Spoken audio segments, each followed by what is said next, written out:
If you ask anybody in the comment section or anybody watching us from from watching us on, or who is watching us on YouTube, if they have invested in stocks, if they had put any kind of investment, but when you talk to the rich people, they are buying stock, they are buying shares because that is where they are the only ones who can afford. Ordinary Kenyans cannot afford a meal on the table. They cannot afford a meal on the table. And we say that the economy is good. No, there is nothing that is working for the people. When we go back to the justice for the victims during the demonstrations that have happened, what is the president doing, or what is the leadership doing, or what is the broad-based government doing to compensate at least the victims? What are they doing? They're doing nothing about it. Instead, they're just stamping and talking about Wamunyoro. I don't know even who Wamunyoro is. Gachagua is not even running for president. I don't know why he is in our minds all the time. Our minds are focused on a good country and good governance. That is where our focus and energy is. If Ruto can provide that in the next 2 years, then so be it. If he can't provide that, then let us elect a leader who is going to lead this country. And this country, we are not at war. We are not at war. The way Raila Odinga purports that, if I'm not in power or any anybody else, then the country cannot move towards the right direction. There are very, very bright Kenyans out there who would want to be to lead this country to economic stability and growth. But they cannot be given a chance because of the political cabal. These guys, they watch their backs easily. When Raila walks up and says that, we didn't know where this country was going to, this is something that we have fought for a very long time. But he's forgetting that just a few years ago, he was in the streets trying to kick out the same government. Where was he going with that? The demonstrations. Where was they going with the demonstrations to storm State House? Isn't it the same thing? When the young people are asking for a seat on that table, who are they bringing in? They are recycling the old politicians. They are recycling the people who have been draining this country and putting this country into a lot of debt. If Raila Odinga and his group could wake up and one day and tell us, and this is my opinion, tell us that we are cutting down the government into size, we are reducing the salaries of the leaders in this country. The allowances are outrageous. The money that is being spent on me is a lot. Cut it down, Mr. President. I don't need this kind of money. While people in Kibera don't have clean water or sanitation, or people in Mathare, they don't have good roads in between them. There are no good schools. We don't still have secondary education. Cut these expenses, but look at what they are doing.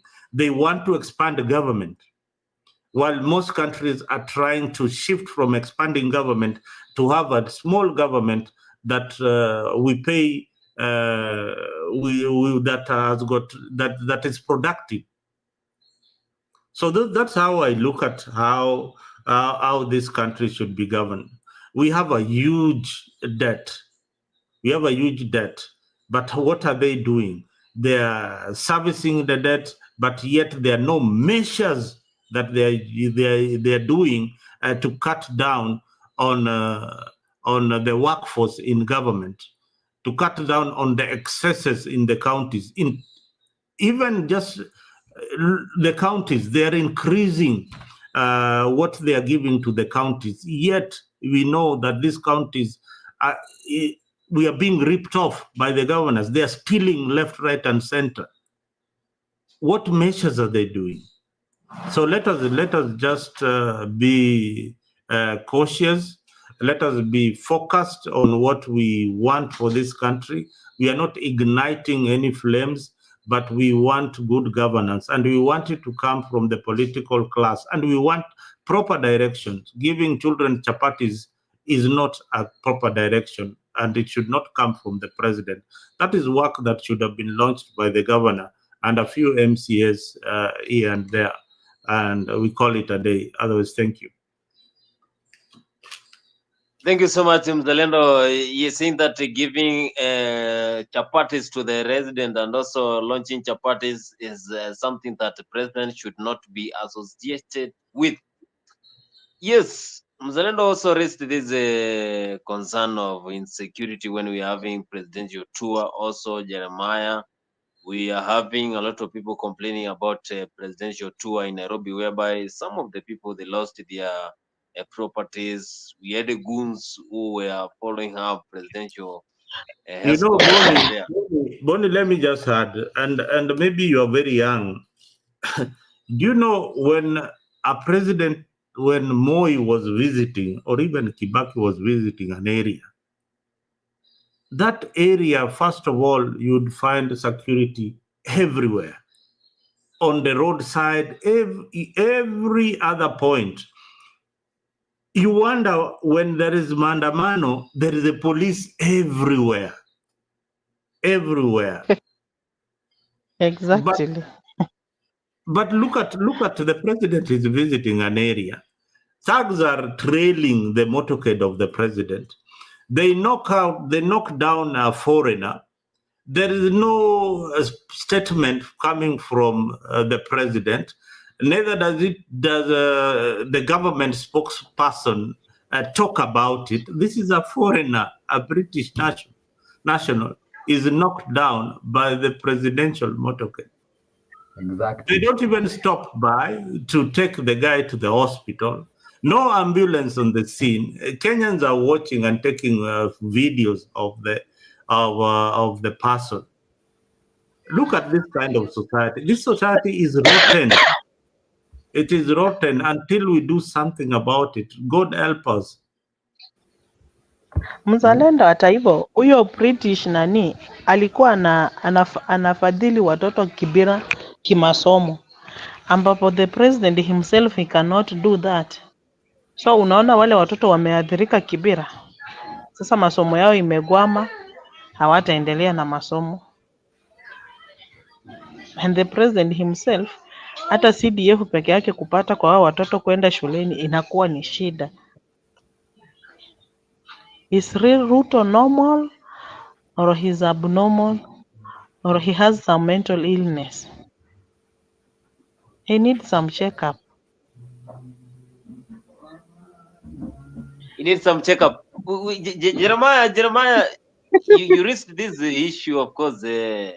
Now we're having Kenyans complaining. Is it that still, when it comes to those sensitive ministries, we have, for example, a Minister of Interior Security, does it start from the top that even the Minister for Interior Security is also reluctant? Like they say, as the boss. Yes, they're reluctant. Why? Because their boss doesn't care what they do, as long as their boss is eating. And that is why the person to be called out is Ruto. That incident with this British national is something that warranted an immediate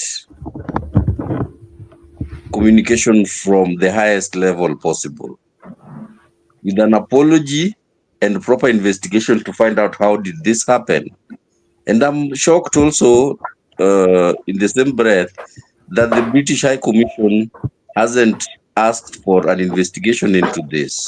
And that is the part I'm not very sure I understand very well. But what I can tell you for a fact, and I know this makes Jeff smile,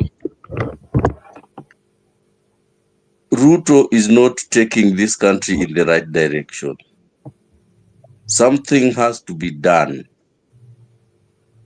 The only problem, and where there's a diversion between Jeff and I, is the methodology of how that should be done. My side of my school of thought is that the approach that the other side wants to be employed to remove Ruto, my side feel like it's not the right thing, because let me tell you one thing. Angie said something very important. The only thing that we ask those who are on the other side is that this Ruto, the former president, advised his bloc, the Mount Kenya Mafia, the Mount Kenya people, that this person does not mean well for our country. This person will destroy our country. But the Mount Kenya bloc, they said that Ruto is going to be the person, and they supported him, and they put him in there. Now, like Orengo said one time, a dynasty eats its own children. The government that they put in to spite Raila and Uhuru is now eating them. Now they want Raila to come and rescue them. That is the point of departure between my school of thought and Jeff Mburu's school of thought. But with that said, I can guarantee you that there is no single Kenyan except maybe Ruto's family and people like Sudi and the likes, who actually believe Ruto is leading Kenya in the right direction. Now, moving forward, that is the status as it is right now. But moving forward with very serious foresight, the union of Raila and Ruto can go either way. Okay? It is just, that Kenyans have passed judgment on it, that it is a bad thing. What can happen is that Raila should and can call Ruto out on these things from inside and tell him, boss, we have joined hands with you, but these are 1, 2, 3, 4 irreducible minimums that we would like you to do so that we can support you. That hasn't happened yet. We don't know if it will happen. We don't know if it will never happen. But like I said, Born at sometime early last week, that Raila can sanitize this government. What I meant when I say sanitize was not that now to start telling Kenyans that this government is good while things are going south. Sanitize, what I meant was that they need to tell Ruto, this is what Kenyans are saying, this is how Kenyans feel, let's change it. We are coming in to help you change this. Is it okay? Do you need help with this? Then if Ruto refuses, then they can then part ways amicably. But I think that everyone agrees that this guy is really messing up our country. This guy is not, it does not mean well for our country. African countries are busy doing things. I was in Dar last week. Dar is growing. Sisi huku bado tunajivunia ati we are the largest economy, and 90% of our revenue goes to corruption, goes into people's private pockets.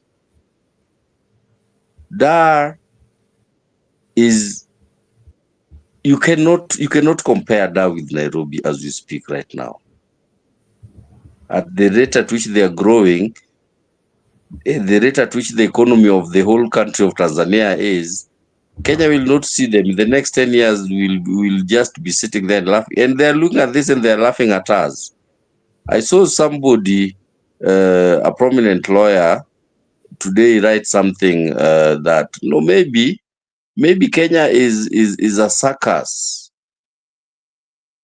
and we are the animals in that circus now to Jui, because the things we do are just abnormal.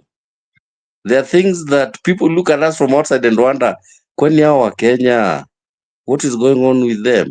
How can a whole president sit in front of people and say that I'm going to give you a machine that will make a million chapos seriously?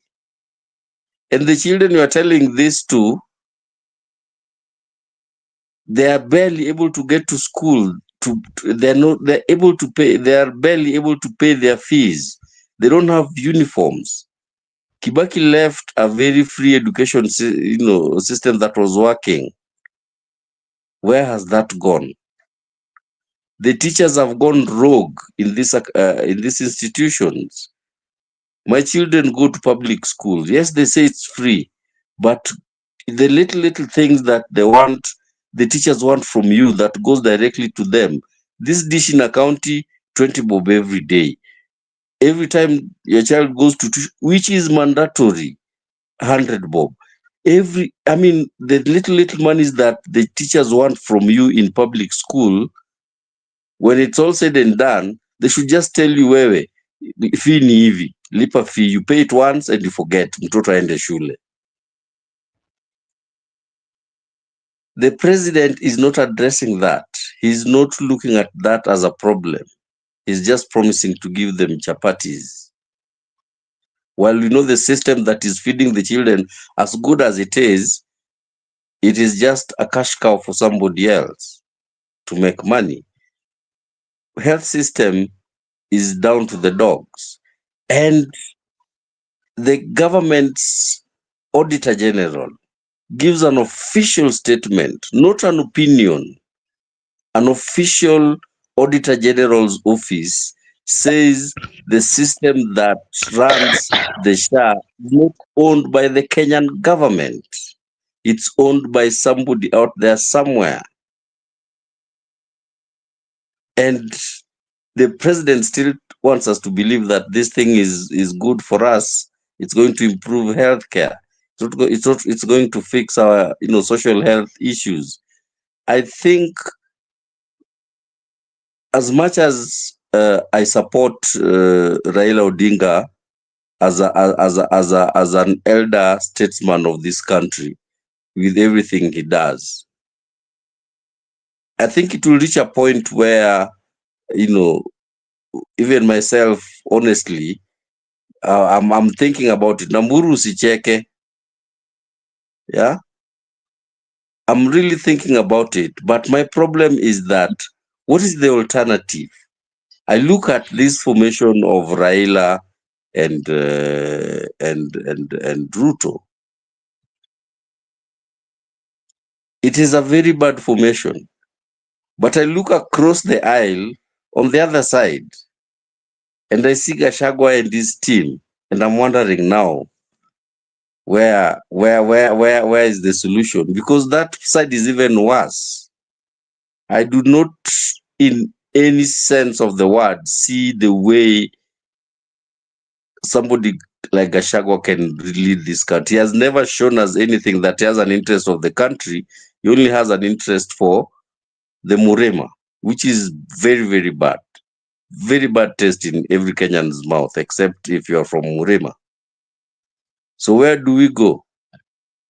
We really need to have serious discussions. Vile Anji amesema ati Ruto anafaa akae on a meeting with himself and whoever. Vile anasema me, myself and I. Call yourself for a meeting. Kenya, we need to call ourselves for a meeting and ask ourselves, really, is this really what we want? We are very fast heading in the wrong direction, and that has been happening for many years. But huyu Kasongo ameaccelerate hiyo mbio, anaipeleka teke. We are going to get there so fast, we won't even believe it. I do not like this administration, but I will also equally do not want a section of Kenyans who were very, very equivocally told Ruto is not a good person for this country. Why do you think Uhuru is so quiet? He told people what he pointed to us as an elder statesman, which direction do we need to go? But some people defied him because they were spiting one person. Now, when things are going south, the person they were spiting, amepata mwanya akule, those very people who voted in the wrong administration want the person they spited to go back and save them. That is a no-no. That is not going to happen. To that extent, I hope that Raila, with this union with Ruto, he tries to sanitize this administration, show him the right way. Asikae tu na angalie vitu zikienda mrama. But this administration is going to be the end of us if we are not careful. Yes, this administration will be the end of this country. 254. That is what Jeremiah is saying. And also in the comment section, I can see Awesome, Eric Ayaga, still they are active. Also, Angie saying that the president is launching chapatis while Mumia's member of parliament, that is Mumia's East member of parliament, is building a Kenya Medical Training College. Who wins when it comes to this? We have Eric Ayaga. Karibu sana Eric, Africa 24. You tell us where you tuning this great conversation from and what is your view from President and Ruto, President Ruto and the Raila Odinga handshake. How is this impactful to our country? Is it going to change this country, or the same way Jeremiah said that it's going to take Kenya into a deep ocean where to come out of this will take us centuries?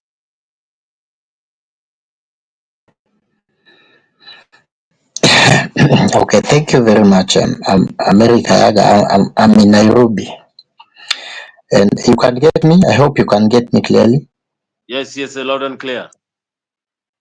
Okay, thank you very much. I'm in Nairobi. I'm a resident of this town for so many years, and I always sometimes peep at the comment section, but today I say let me come in so that I also have a say on the Kenyan political development. I'm wondering, I'm yet to see a handshake between President and Raila because there is no handshake. And there is also no political information. I don't know where people like Jeremiah are getting all this information from, because I'm yet to be told any political information if iko sidhani kama iko. So I think what has happened is a friend of an enemy of your enemy could be your friend. I think that is what happened between Raila and Ruto. You know, people do not talk the truth. I'm seeing people talk about Kibaki left this, Kibaki left that, Kibaki did this. Ruto did not pick the presidency from Mwai Kibaki. And that is what people should be kindly and genuinely say. And there is no a country that falls in 2 years. I think the people who did economics, I'm not one of them, I should tell you how those predictability on part of research happens. So I don't think the country has fallen in 2 years. Since 2013, we have had a problem. We have took two people to power. And I remember, you know, people just don't remember. I remember when the ambassador of UK, was he called Kriegler or somebody? It was UK and US. Few months to election, and we were heading to election in 2013, they came out and told us the choices have consequences. I cannot remember their names, but I can remember that statement. The headline of all the papers were "Choices have consequences," and the Kenyan people made those choices. So today we cannot blame one individual called William Ruto. We must blame the state from 2013 immediately after Kibaki. It has just because Kibaki left strong economy that made Uhuru Kenyatta look better now. But in this whole, they place us together. That we can't lie and we can't blame Raila Odinga on that. And when it comes to this issue of formation, political formation, I think Raila Odinga has just signed, I can say, reducible minimums. Yeah, he gave a condition for him to work with the Ruto, and the condition is good. Before we work together, these are the conditions, and those conditions are 10 points agenda. And I think you heard Sifuna today, loud and clear. He said very clearly that we will only have a marking scheme. If police continue abduction, it is you and your party leader that has destroyed it. So you don't blame. We don't want this because I think the crafters of that thing were very wise. We don't want somebody in future to say that ODM betrayed Ruto or ODM betrayed. They have not entered any political pact. ODM has just given the condition, and William Ruto have accepted the condition. If he fails to work on those conditions, if ODM walked away, because it is now is working under the mercy of ODM, and that is the truth, and that is why many people are bitter with Raila Odinga. People like Mburu, the George F. Mburu, they are bitter with Raila Odinga. And even if they are bitter with Raila Odinga, the fact is we need a stable country and stability in the country. We can't have a country where we have running battle ups and down. And Kenya is also a multi-ethnic, and our ethnicity is very high. Ruto comes from a community. If he is uprooted from power, the same way some of us suggest, that community will retaliate and we will have a civil war, if not. I'm not threatening, but sometimes in law or even in economics, you predict actually the trend of if this thing happen in 2 or 4 years, such a thing may happen. And you thwart. People who learn from history do not repeat the same history.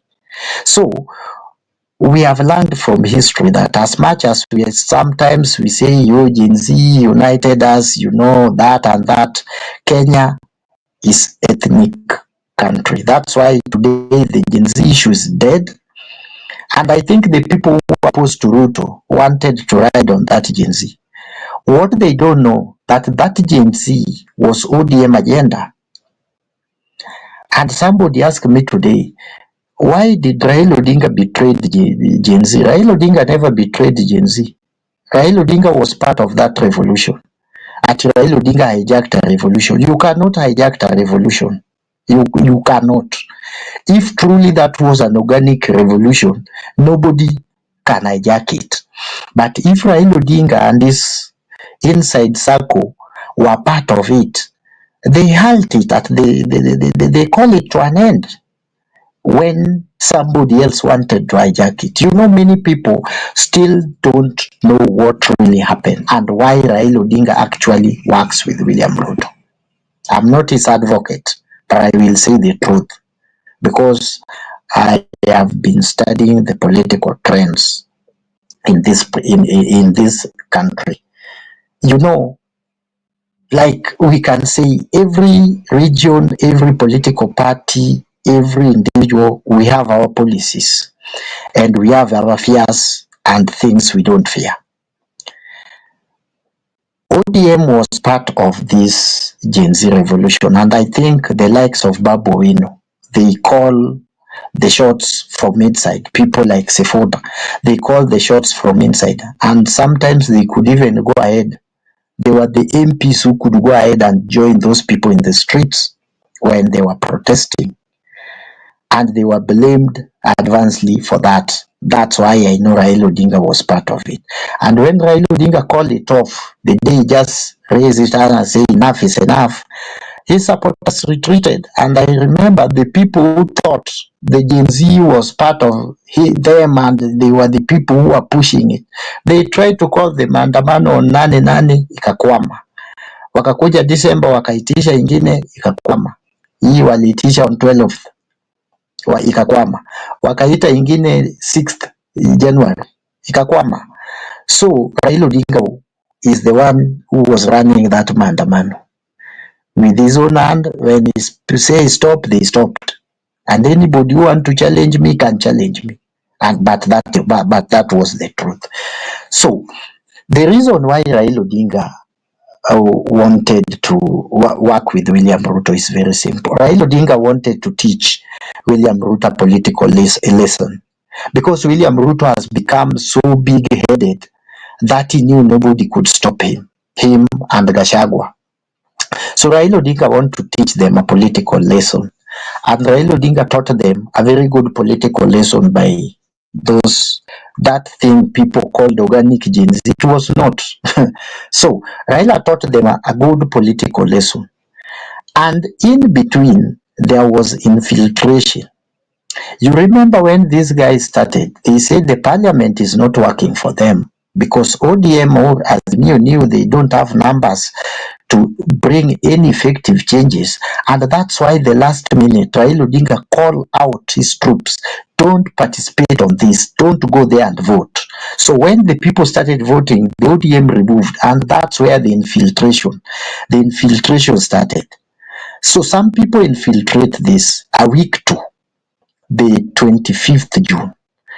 You see the Ruto must go thing that were being played in club, in churches, in every corner.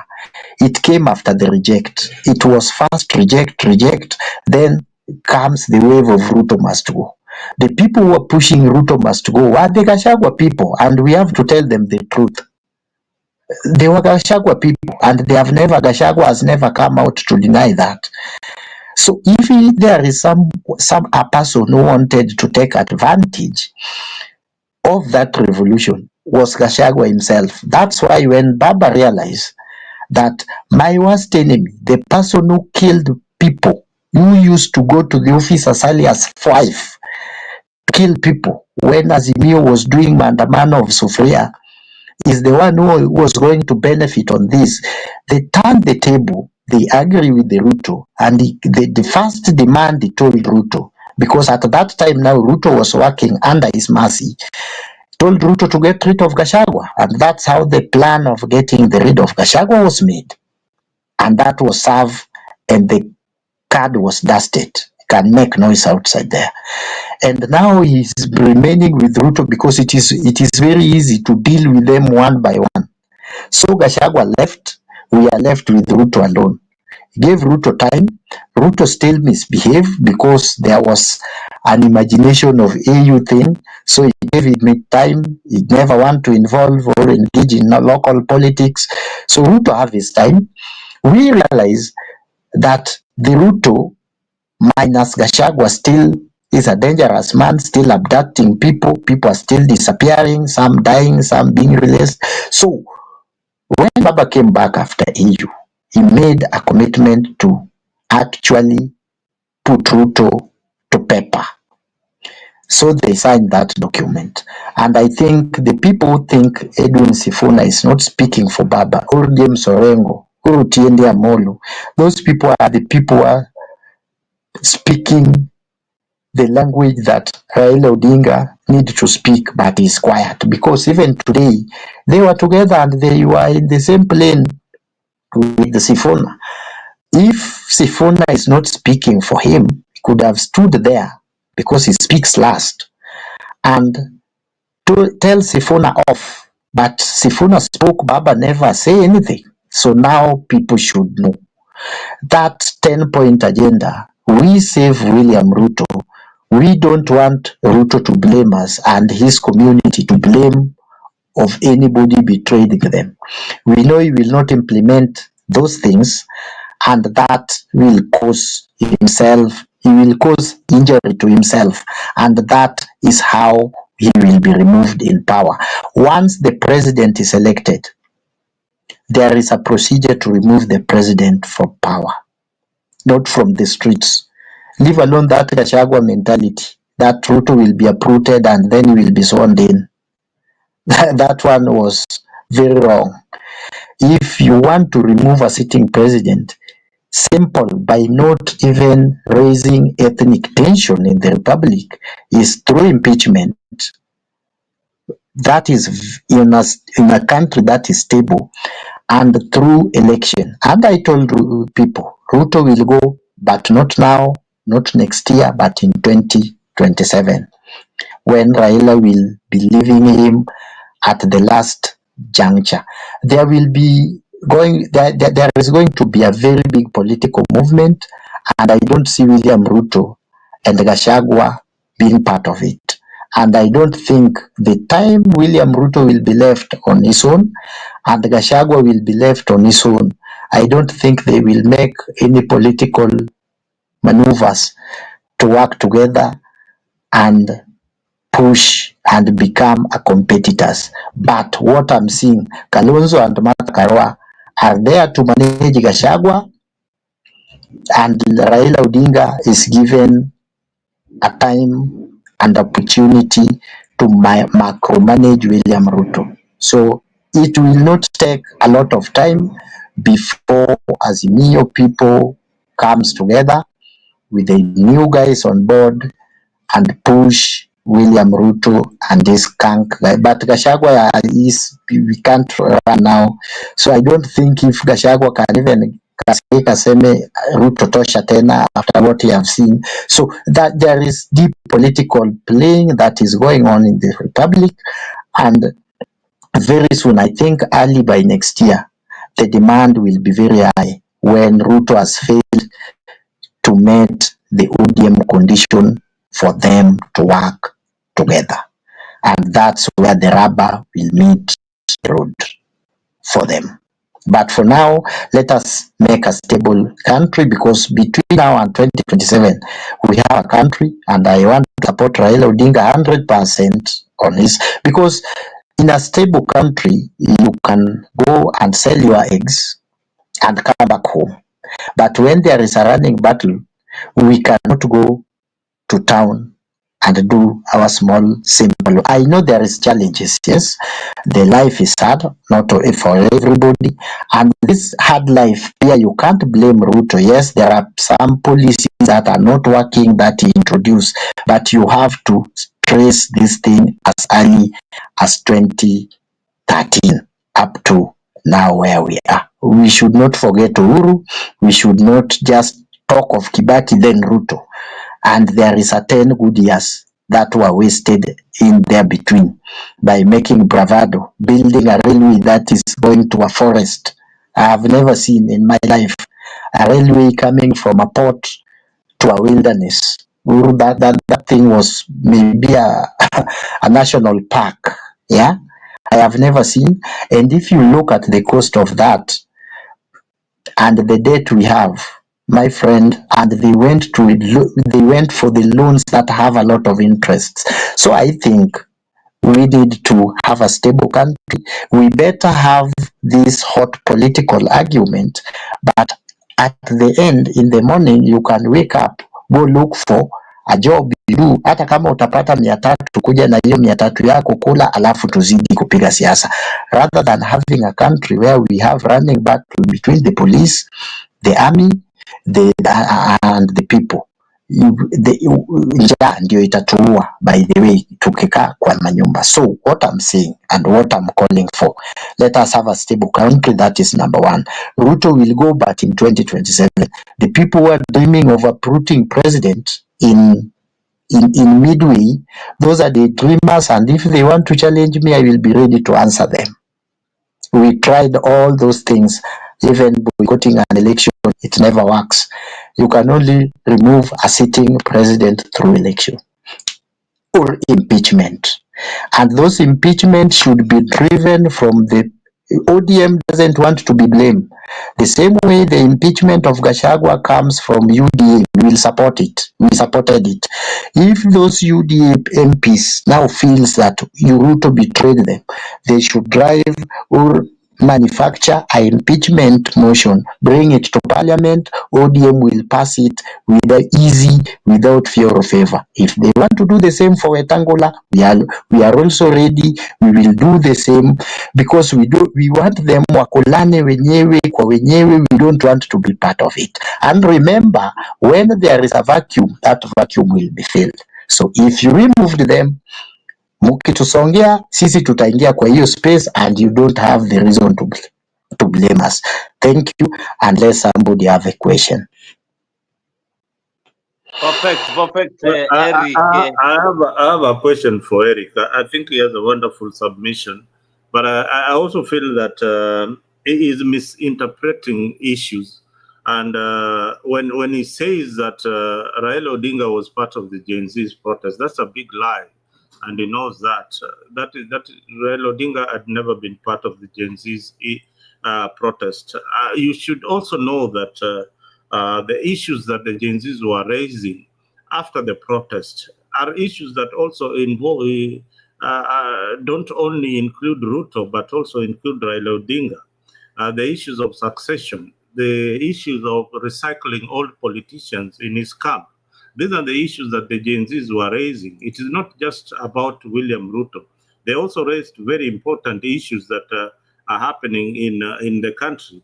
So Raila Odinga, the Gen Zs never saw him as a solution, and they said that he should sit back. So I don't know why you're getting this skewed kind of thinking that Raila Odinga was part of the Gen Z movement. And another thing that I really also want to clarify. Yes, you say that we cannot remove a sitting president through demonstration. Yeah, that part of the statement is true only when it is not happening within the ODM circles. When ODM were protesting last time, a few years ago, they tried all means to remove a sitting president, but they failed. Now, when the Gen Zs moved a step further to even storm parliament, they were going to remove the president. And the greatest fear is that for Raila Odinga and his team is what next? The guy who was going to occupy the presidency was Gachagua, and that was the greatest fear. So it was a possibility. Picketing is part of the constitution. Demonstration is part of the constitution. Revolutions, we have seen countries coming down like Tunisia. So we have to correct some of these things when you say them, and they look like they are good statements for the public and for supporters of Raila Odinga, but they are wrong statements. Raila Odinga currently are working with William Ruto in parliament. And for you to try and say that, they can bring a motion in parliament, that parliament is already compromised. And you know that so well, that cannot happen. It's already controlled by William Ruto and Raila Odinga. So how will they bring a motion to impeach the president in a parliament that is controlled by the two? That is my question to you. Okay, let me start by the last question, because I think it is very easy. The parliament has been compromised from the word go. Even when Gachagua was being impeached, already the parliament was compromised. The reason why the so-called Gen Z went to the street, the parliament was compromised. The reason why the Azimio and going with the sufurias on their heads, the parliament had been compromised. So even now, I am challenging you. Call your member of parliament. Tell your member of parliament to table the motion. It should not. Your member of parliament should not come from ODM. Even the Gachagua thing, they try to push it on ODM to engineer, to introduce that bill to the parliament, but they refuse. So if that bill is introduced in parliament by any other member from outside ODM, or even from the parties like Wiper. If they are really serious, they want Ruto to go, they should actually bring that motion to the parliament. You will see the signing and the voting. ODM members of parliament will do it.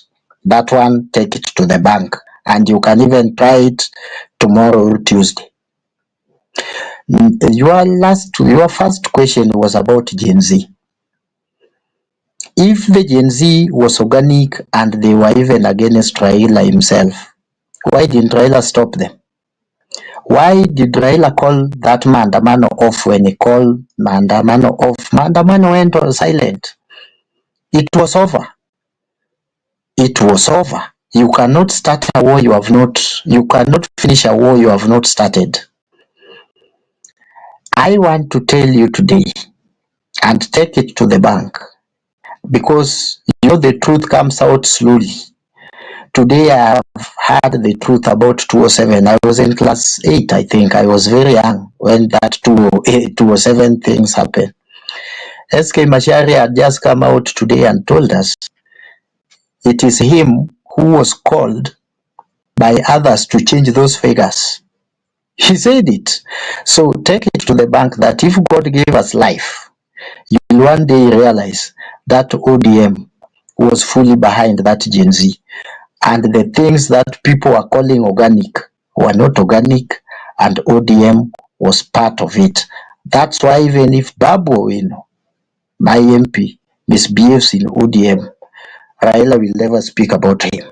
It is only the people like Junet and the people who are confused down there, like Opondo Kaluma, can attack him. He will not receive that attack from Baba directly. I know Raila Odinga speak for himself. More so the MPs from Luoland. He always speak to them directly. I remember when there was a time Nyakach MP made a certain defamatory statement against Nyong'o. And he came out and told Kaluma, you made a wrong thing. If many people think the likes of Babu Owino and Sifuna are not speaking from Raila Odinga, I am very sorry for them, but very soon, people like Orengo, very soon, the history will judge me right, and somebody should not sit down under a tree one day blaming that Raila Odinga betrayed William Ruto. He is stabilizing this country the way he destabilized it. Raila Odinga was the one, and ODM was the one who was behind those Gen Z thing.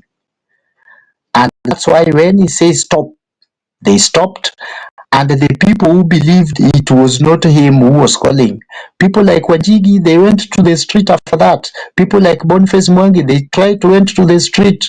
People like Omutata, they tried to went to the street. They call even Naninani that they call the mother of all Maandamano. It never happened. Raila Odinga called his supporters to retreat, and they retreated. So if somebody says it's not Raila Odinga, so the time will prove me wrong, Mzalendo. Eric, thank you very much for your clarity on what you think. That is your observation. But where I sit, I think the person who called off the Maandamano, and that is why the government is after his neck, is Gachagua. Is the one who held a press conference and told the Gen Zs to retreat, and never at any time did Raila call off the Maandamano. But let me move to Jeremy. Jeremy, you've heard the sentiments of Eric. What do you gather with this kind of thought, Jeremy? Thanks, Mzalendo.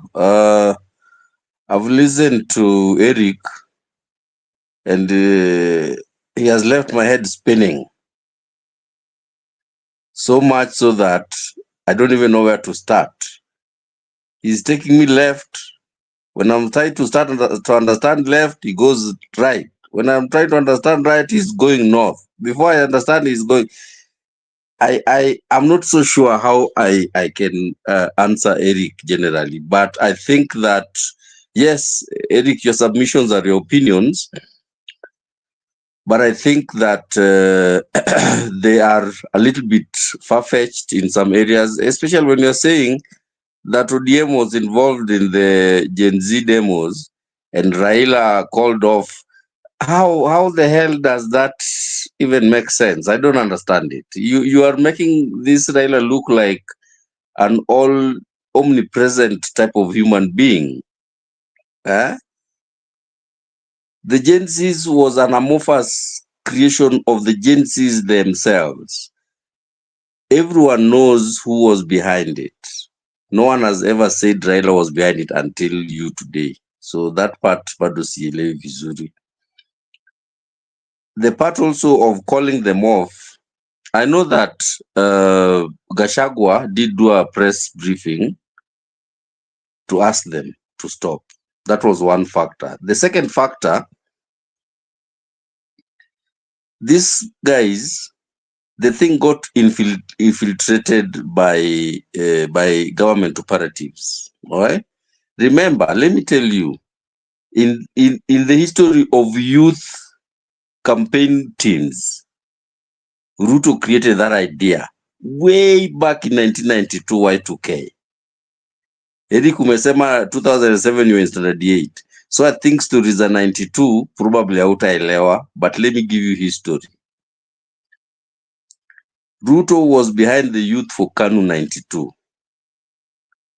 He has been in youth political groupings up to now. He knows how they operate. He knows how he has been on the receiving end of those from the government. He knows how to destabilize them.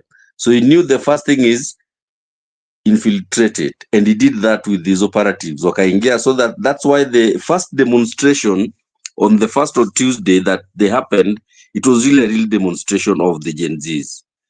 The second and the third, it was not even the Gen Zs, it was Ruto's operatives that were now just running ahead and just marking people. And that's the genesis of all this, kidnappings and all these other things. So that is fact number 2. Fact number 3, something that has never happened in the history of country and demonstrations. There has never been a time when a military grade sniper has been deployed by the government to pick demonstrators from the rooftop of a building, and no one even sees him. No one even knows who he is. No one even knows what he looks like. And he's just shooting people in the...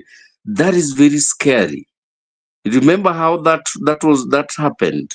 So parents started calling their own children, tell them, mtoto wangu tafadhali wachana. And that really create a lot of fear in the youth, because the government had a sniper on top of parliament. So you are down there demonstrating, saying whatever you're saying, but you don't know you are on the crosshairs of that sniper. If you don't know how scary that is, ask anybody in the military and tell you the moment a military ground battalion hits the ground and they hear the word sniper, everything stops until that sniper is identified and immobilized. It is that bad. So those are some of the factors that led to the dissipation of the Gen Z demonstrations. So I think that saying that Raila was behind it and Raila called it off, I think that's a little bit too much power to Raila, and that's a little bit too far-fetched. I believe so. 3, I think when I listen to you, Eric, you are saying that Raila is sent to manage Ruto, right? And Kalonzo and Karua are sent to manage Gachagua. Who is doing the sending? Who is doing the sending? I would love to understand that particular question from you, Eric. But other than that, I agree with you. We need a stable country. We need to find a way to deal with our present danger. And to me, the present danger is this UDA administration. It is the most immediate threat and danger to the existence of this country. Whichever way we choose to deal with it, like you said, choices have consequences. but we need to really find a way to deal with it for posterity. Thank you very much, Jeremy. Jeffrey Mburu, Eric, before you answer Jeremy, Jeff Mburu, are you still with us? Mburu was saying he was very tired. Mburu, I think Mburu is drifting to sleep. Anyway, probably so. Eric, you have a chance to respond. Okay. Thank you, Jeremy and Mazalendo. I just want to tell Jeremy, I may be young, but I'm a historian. That is what I study. So I love history so much. So the story of 1992, I think I'm very well conversant with it. But I think politics change as time goes by. You cannot use the tactics used in 1992 and bring them in 2022, 20 years later. That is very wrong.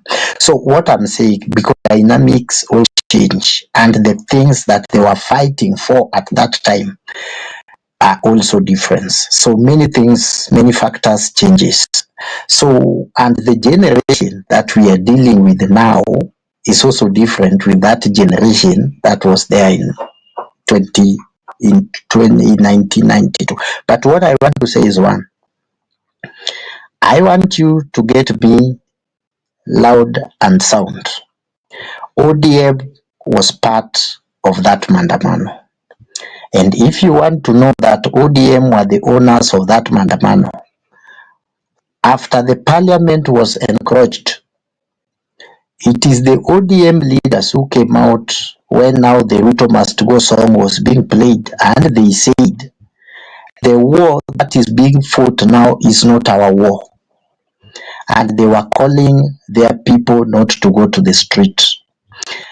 I'm telling you that the first Mandamano that was planned to reject the bill, there was nothing organic. Yes, there are many people that joined that because it was not Raila's face.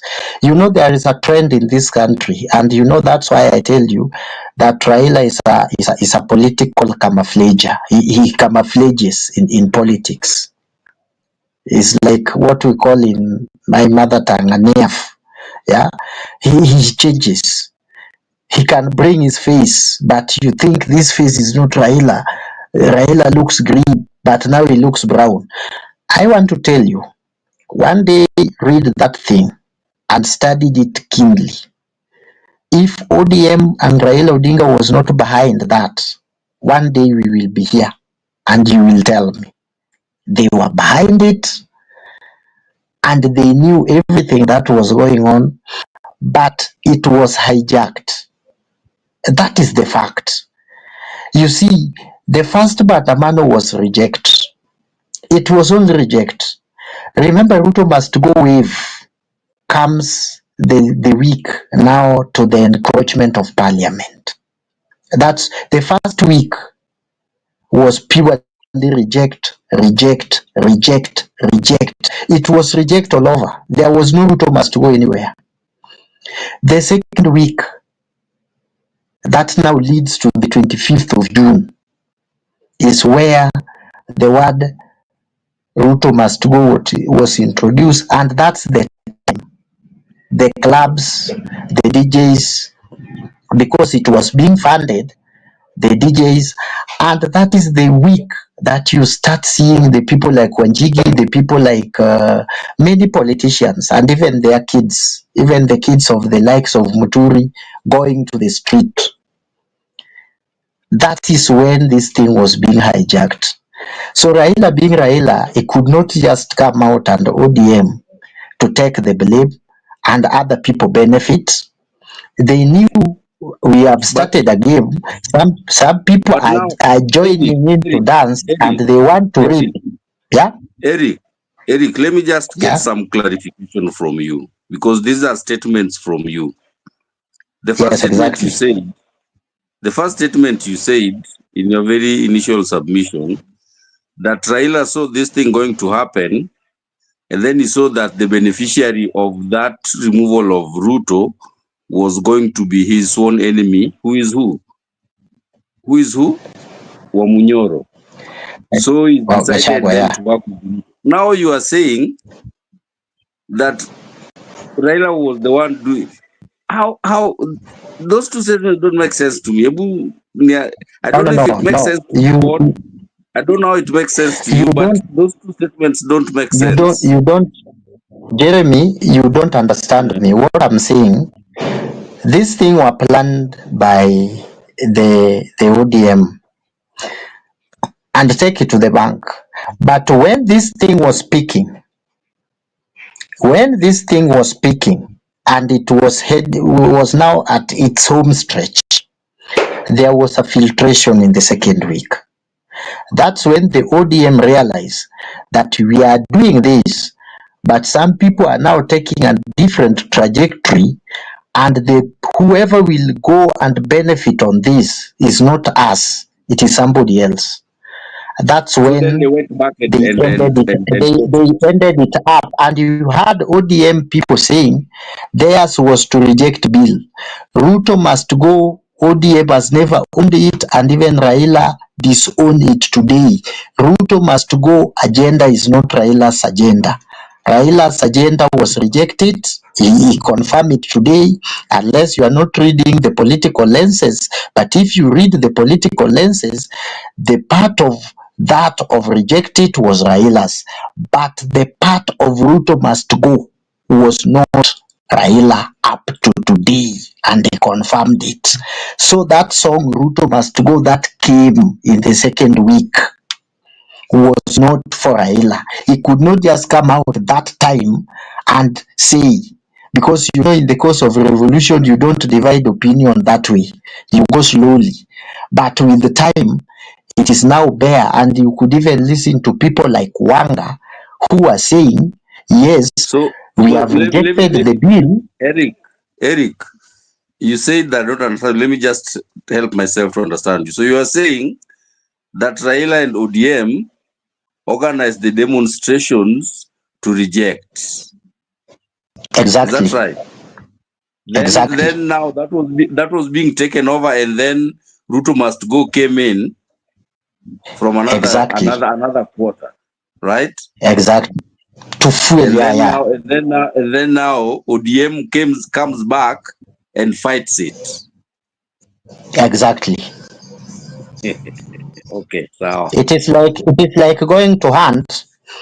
You have killed a lion. You've thrown the spear, and you have killed an antelope, and somebody want to claim the antelope.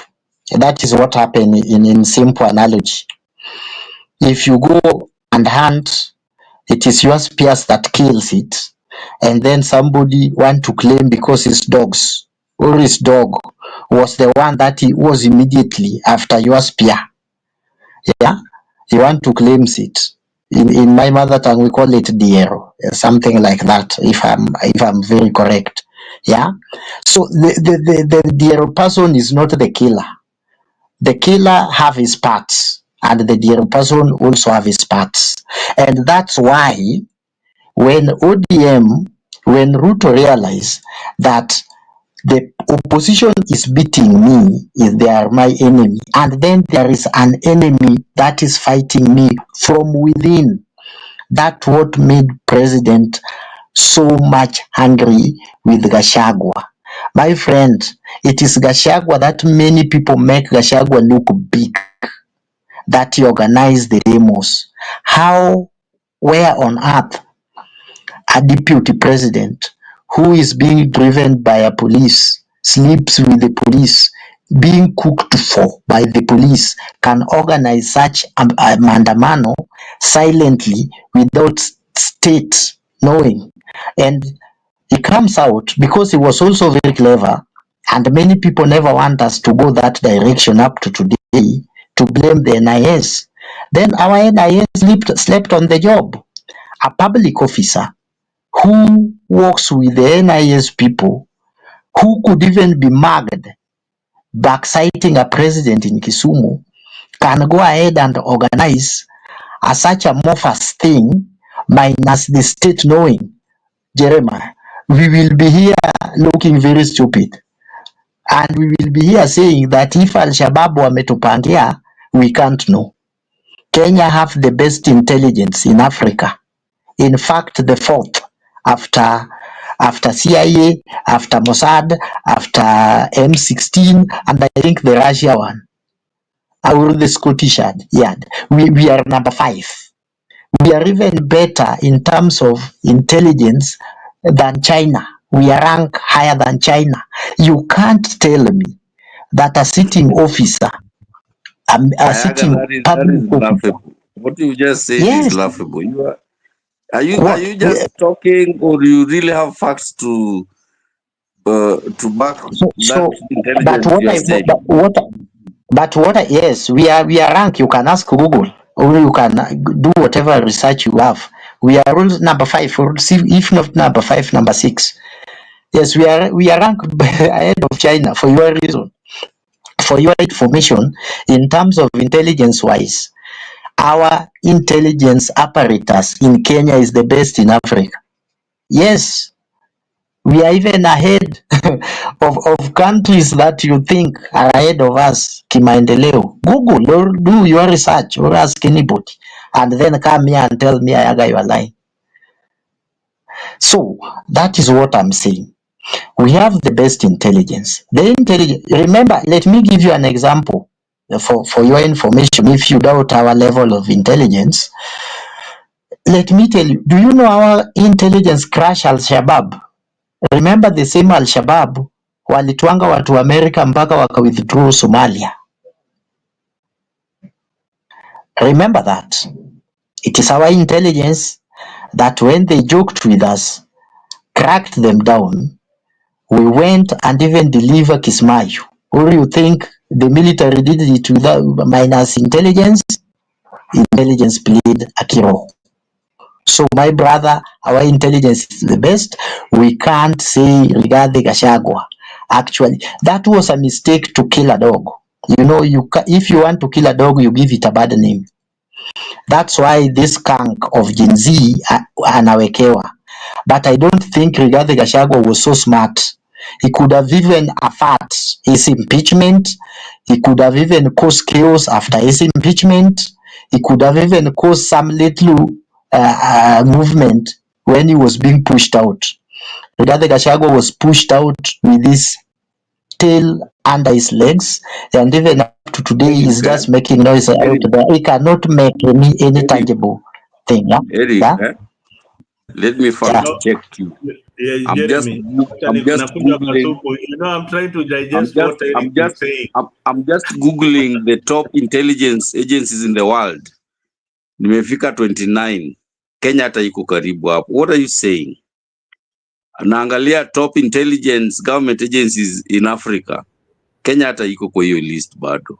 Eric, So I don't know what... 1 hour. Eric, 1 hour. I am telling you, Eric, some of the things that you are saying. You know, fact checking is very easy nowadays, Eric. We have internet. That's why we're even on YouTube right now. You say something that doesn't make sense, I just go to Google and Google it and I get my answers, or I just search for it. That intelligence bit, you've lied. Paul Mzalendo, you can continue. Raila was part of destabilizing, was part of the Gen Z movement. He wanted to destabilize the Ruto's government. Then Ruto sacks the deputy president. Instead of kicking out Raila's members from his committee, he now gives them jobs and all that to accommodate them. What kind of thinking is this? Seriously, this is madness. Eric, this is madness of the eye. This is what I see sometimes happening in Jacaranda. How can you imagine that Raila was part of the Gen Z movement? He was never part of the Gen Z movement. This is serious. This is serious. Don't misguide people. Raila was never part of the Gen Z movement. He actually hijacked, and that is why the Gen Zs are ever furious about Raila Odinga. And they tell Mzalendo. Yeah. Mzalendo, can I ask you a question? Go ahead. Yeah, I think let us just be a little bit factual. the same way you are saying. I don't know even where Jacaranda is. Yes, I know the place, but I have never been there. So let me tell you this.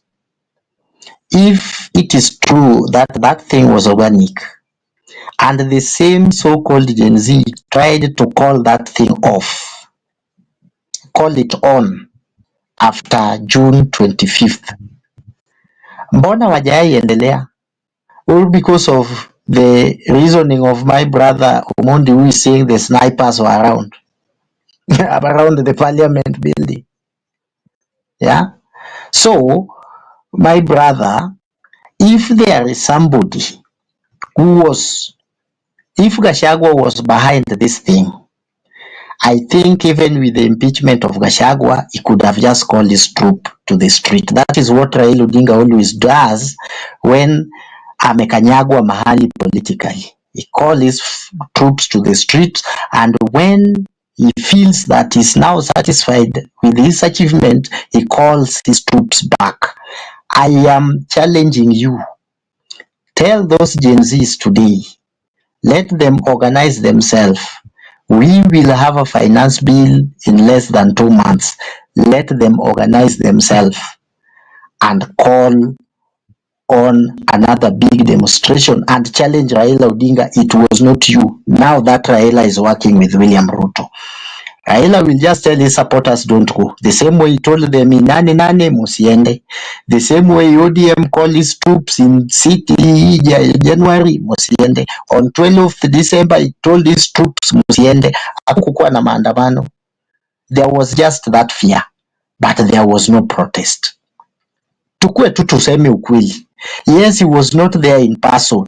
You know, if Raila was there in person, some people in Mount Kenya could just go and post that maandamano and say you are destroying our business. Yes, that's why I'm telling you Raila is a political camouflage. Yes. Eric, He tried it in 2023. He tried it in 2023.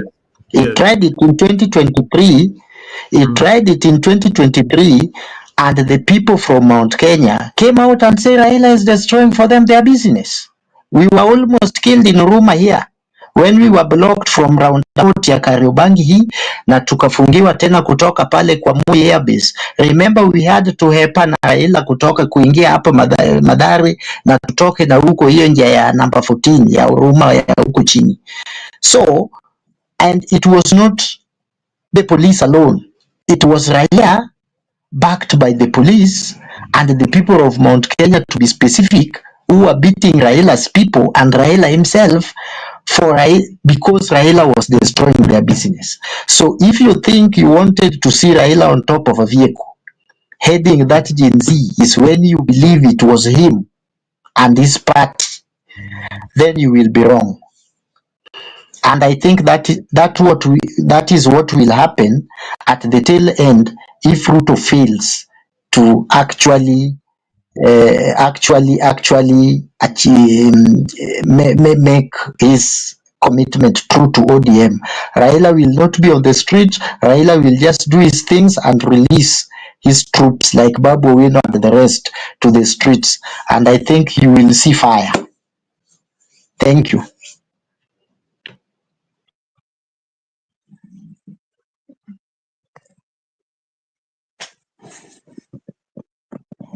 Jeremiah, you can respond to Eric, of course. He has talked a lot of things, of course. Personally, I'm also digesting what Eric is saying. I am doing the same, but he's made his submission, and you know, as much as some of us don't agree with what he's saying, that is his submission. The bottom line is that we need a stable country. We need to have an administration that works for Kenyans. We need to have a government that is progressive, that makes the country move forward.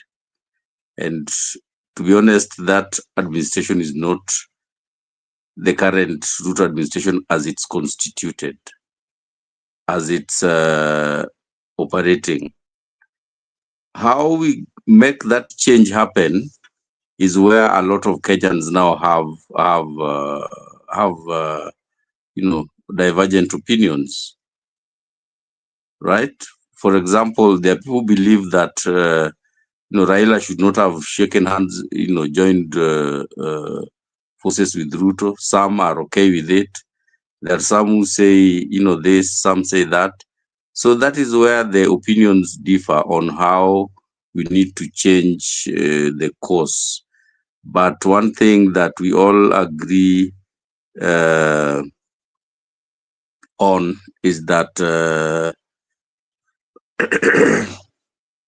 this administration is not moving us in the right direction, and we need to change it. So that much I believe. And I think we've been going for long. I have to go to church in the morning, Bon. I don't know if I'm allowed to leave, and then we'll be here tomorrow. Yes, thank you, Jeremiah. Of course, I know tomorrow here in East Africa is 23 minutes past 1 p.m.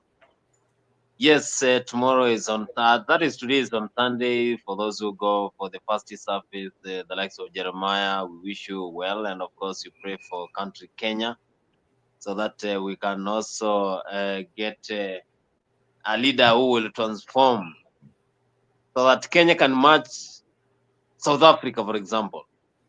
Because whenever I watch what is happening, what is happening in South Africa, then I wonder when will Kenya match with the streets of Cape Town and Johannesburg. Mzalendo, you're back. Yeah. You have some question for Eric, of course. You are saying I something. think Eric has really surprised me. But I like this kind of thinking. It is so, how would I say it? It's so unorthodox. It's a kind of thinking. It's beyond my imagination that somebody would think that the Kenyan intelligence is on top of Africa and nearly one of the best in the world. Yet during the demonstrations, they couldn't even predict that people were going to be mugged when the president was touring Nairobi. This intelligence is so good that they can't even resolve the cases of these young people who have been killed. And, Eric, it is sad that you are saying that Raila was the sponsor of the demonstration, yet so many youths were killed. So many youths died in this demonstration. Those youths were actually lured to demonstrate because of Raila Odinga. That's what you are saying. So the snipers who were killing these young people, killing Raila supporters, and he came again and joined the same government. We have not seen him coming out and asking for compensation for these youths who were killed. Yeah. So when you talk things like that, it is heartening. Yet some of these young people are still missing to date. And you say that Raila Odinga was indeed the sponsor of the Gen Z movement. And you come again and say that, when he came out and when they told them to retreat, they retreated. Let me correct you there, because I think you've been reading from one line of script on one line of thought. Now, this is what happened, and this is how government works and intelligence. When they realized that the Gen Zs were getting too much and they were ready to topple the government of William Ruto, they talked to politicians, especially those ones in Kibra and Kamkunji, to infiltrate the Gen Z movement and cause the chaos and disruption. That is what happened, if you didn't know. That is what happened. Those youths who had joined Gen Z much later during the demonstrations were actually ODM supporters who came much later. And that is when the distractions became very clear that the political class was indeed sponsoring the goons. We saw clips of MCAs and leaders giving money to goons to disrupt the function, the demonstrations of Gen Zs. And the Gen Zs were tortured into submission. No parent would want their children to go out there and be killed by the president in the name of what you are saying, Raila Odinga, which is a big lie. These Gen Zs came out very, very clearly. They started mobilizing way back on the social platform. Raila Odinga has never used the social platform to mobilize anything. He uses the traditional method of demonstration. These guys were using technology, they're using the internet to organize themselves, and they did it very, very perfectly. Something that the ODM could not achieve. So don't be part of the glory of something that was achieved perfectly by these young people to bring change and to enable the government come to the table and negotiate with Kenyans. Of which Ruto, instead of negotiating with, this is where the problem of William Ruto comes in. Instead of negotiating with the right people, he negotiated with the political class, which is Raila Odinga. And that is why he's still having a problem today. When the Gen Zs called William Ruto to the X platform, Raila was upset.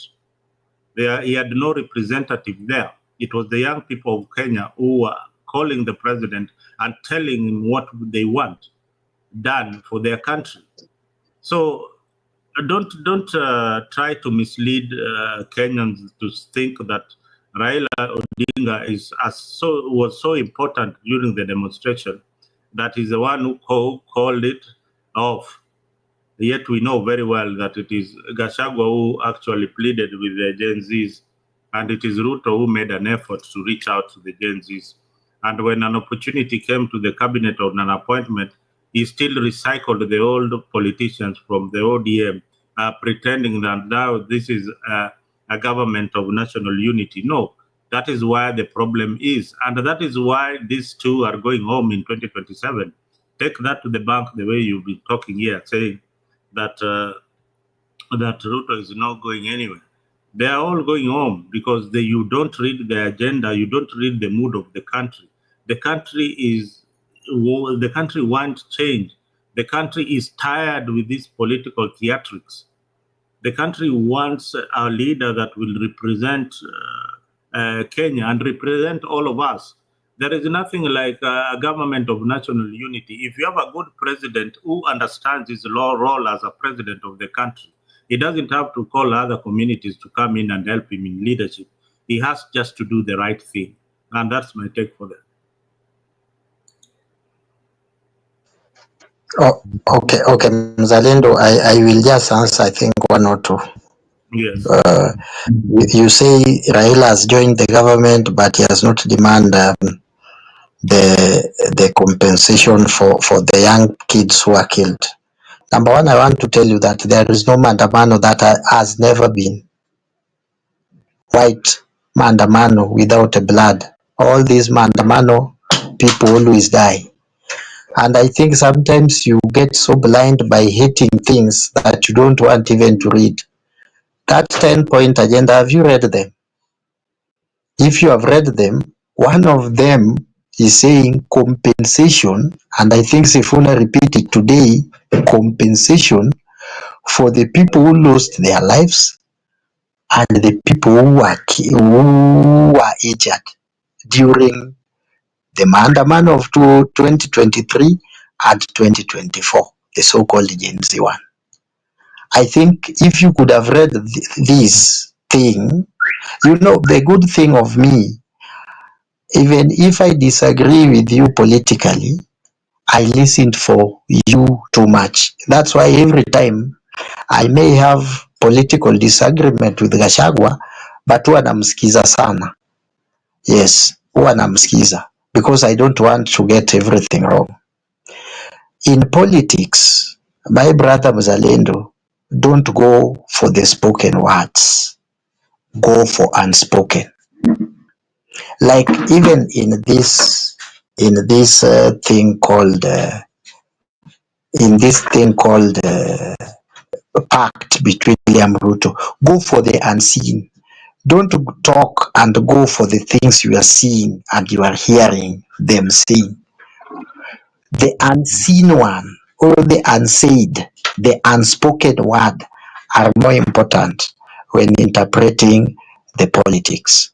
If you look at Raila Odinga's lieutenant and their body language, they can tell you. And we know who Raila Odinga lieutenants are.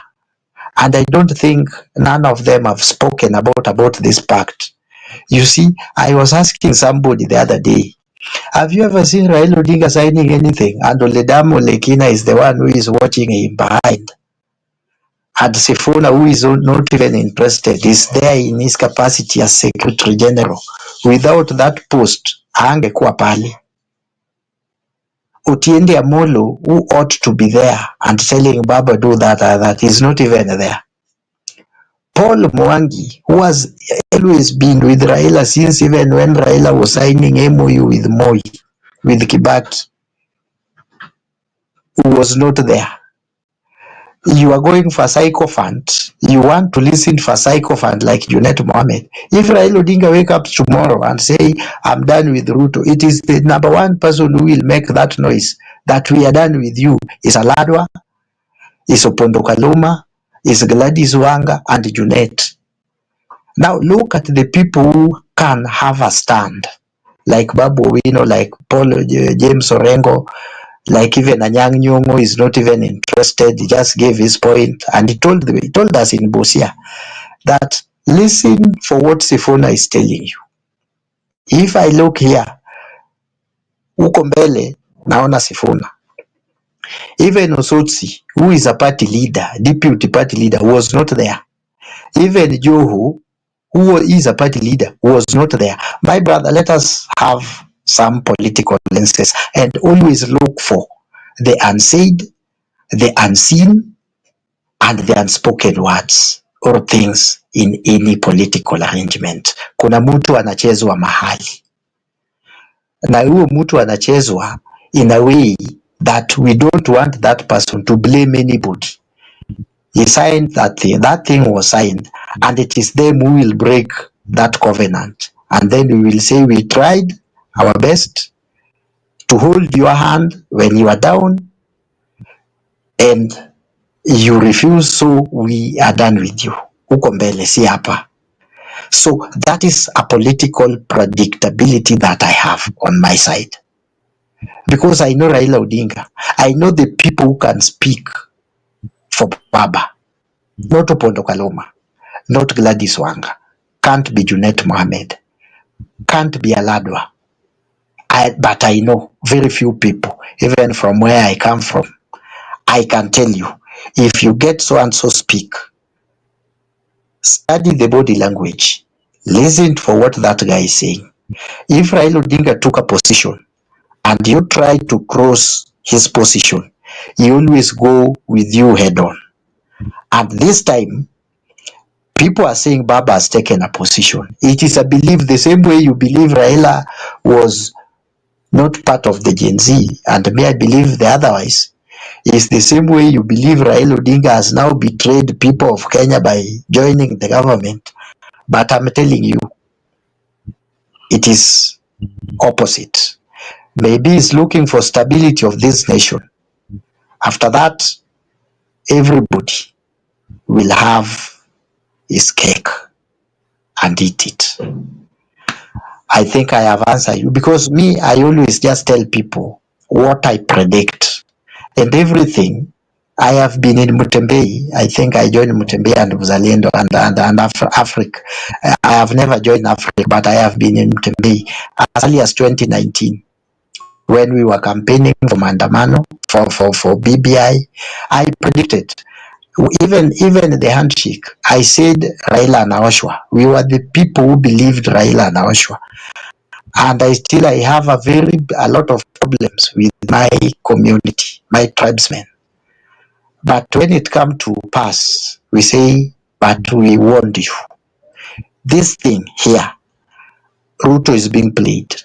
And then there is a making and a belief that Ruto will be made one-term president.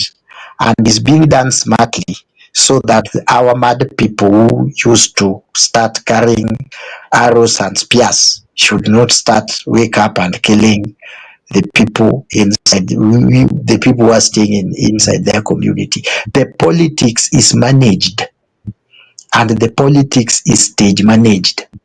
And write this thing down. I will call Mutembei tomorrow. I have his number. I will remind him of what I told him in past years, and I will want him to be here because we started all these online things with him. I only disappear. I only speak politics and I disappear. Yeah. Now, Eric, we don't want you to disappear because we have been in this game for a very long time. When Raila was losing, we said he's losing. When he was losing the AU seat, we said he is losing. When he has joined Ruto right now and is trying to play opposition politics at the same time being government, he is going to lose big time. And this is where we say it all. We say it as it is, without sugarcoating anything. This war is not about Raila Odinga or William Ruto. This war is about saving the soul of this country called Kenya. It is about the things that have gone wrong for a very long time. And it is not Ruto's problem, neither is it Raila's, but they have been a part of the problem, but they have failed to have any solutions to the problem facing many Kenyans. And now, if you go back to 2007, during the Kriegler report, you don't need the pointers that Kina Junet were raising, which I say here on this particular channel, that was a bogus showdown that we saw Sifuna dressed casually to come and sign an important document with Baba watching there. You could just see the body language. This is a game that we are being taken to back and forth. There is nothing tangible or anchored in law that they were signing between Raila Odinga and William Ruto. There is nothing. It is unconstitutional, does not bear any fruits at all. But when you look at what happened in 2007, and we changed, we have the constitution accommodated Raila Odinga, then you realize that the 8 pointers that were raised by Kriegler, the Kenyan government has never addressed those 8 pointers. And those 8 pointers are so important. And I look back to them and I tell you that hizo 8 pointers ndio itakuja kukula wa Kenya. Itakuja kukula wa Kenya. If they have not dealt with the youth unemployment, the national cohesion and unity, accountability and justice, land reforms, those are things that are going to hit us upper belly, IBC, political violence. These are the things that are going to destroy this country.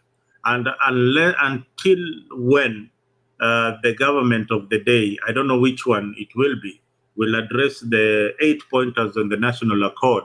We don't need what happened the other day, the NARCO report. We only need the 8 pointers in the national accord. The Kriegler report addresses each and every issue that we are facing today. Now, with that, I think we come to an end of yet another interesting show of Afrique 24. I want to thank Jeremy for being part of this show. I think Jeremy is already asleep, unless he had something to say, but nafikiri Jeremy amelala. Awesome. Asante sana for being on the panel this evening. You've always been entertaining and giving us and reminding us of what we need to discuss.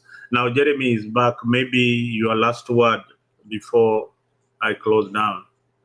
I had finished Mzalendo. I was just waiting for you to wind up. But thank you for having me on the show. And I look forward to another engaging discussion. Thank you very much, and have a good night, and see you tomorrow as we wind up the week. Now, awesome, asante sana for being part of the panel, and there was this guy called Dickens Bulletin. Next time, kuja hapa kwa studio, we get to hear what you are saying about Raila Odinga and your country called Kenya. So, guys, Eric Kanyanga, asante sana. You've been awesome in this discussion. We want you to make Afrique 24 your home. We like your views. We like those kind of views. They are very informative. Maybe we can pick one or two things that you have said are correct. and look at ways of shaping the politics of our nation. With that, we come to an end of yet another show on Africa 24. I hope you guys have enjoyed the discussion. Otherwise, good night from Virginia. Mungu nguvu yetu, ilete baraka kwetu, ahimidiwe Bwana mlinzi, na tukae na udugu, amani na uhuru, na tupate na ustawi.